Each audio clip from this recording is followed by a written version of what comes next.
Karen Dimmitt. I curated a show called UPSTANDERS, which is artists who have channeled their social concerns into their art practice with the hope of taking that art that can reach across divides and connect with our shared humanity so that we can affect positive social changes.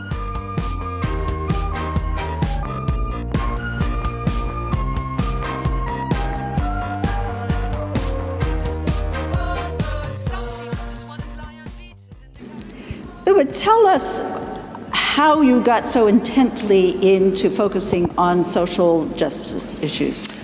I believe that that's the purpose of art generally, not just to reflect the beauty of the world, but to dig a little deeper and to show the causes for different events that happen in the world. This series is based on the traditional characters that you might find in a circus sideshow. And for me, my work has always been about the outsider, those of us who don't fit in, that don't physically or mentally, toe the status quo. With the tools of the art to make that accessible so people can understand, and also not just to focus on issues but give them aesthetic pleasure and give them viewing pleasure. So I'm trying to hide not to hide but kind of to cover the themes, the heavy issues that I'm addressing with visual attractiveness. And that's what I've always wanted to do. I don't know any point where I started doing that. This has always been part of what I do.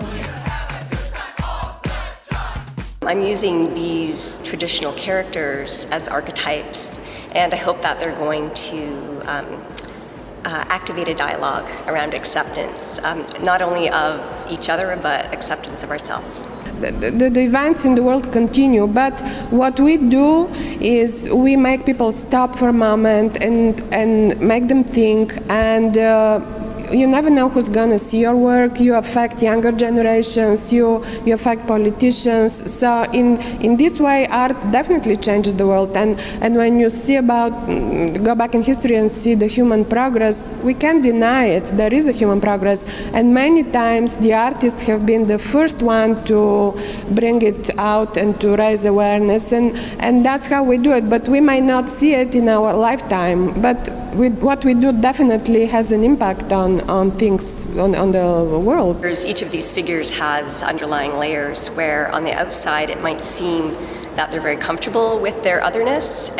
With the lion-faced man, he actually is trying to conform, and he's trying to dress himself up in the trendy outfit of a hipster, complete with a man bun, just so that his otherness is more disguised. So the title, One of Us, is very distinct from, say, a title of Them and Us. There is no them. I kind of feel like there's this feeling of inclusion with One of Us because we are all different, we're all imperfectly perfect, and we're all freaks in some way or another. So One of Us just makes sure that there is no judgment, there is no them, it's all about us. We all what we are. Hopefully we can all accept that. With all of the artists, all of the artwork, it was important for me when I was curating the specific works into the show that they speak immediately. Yeah, and it's evident in the exhibit. We have it, yeah, definitely. It's to me one of the strongest shows of this festival for the past 3 years that I've been involved. So definitely has the whole show has that. Yeah.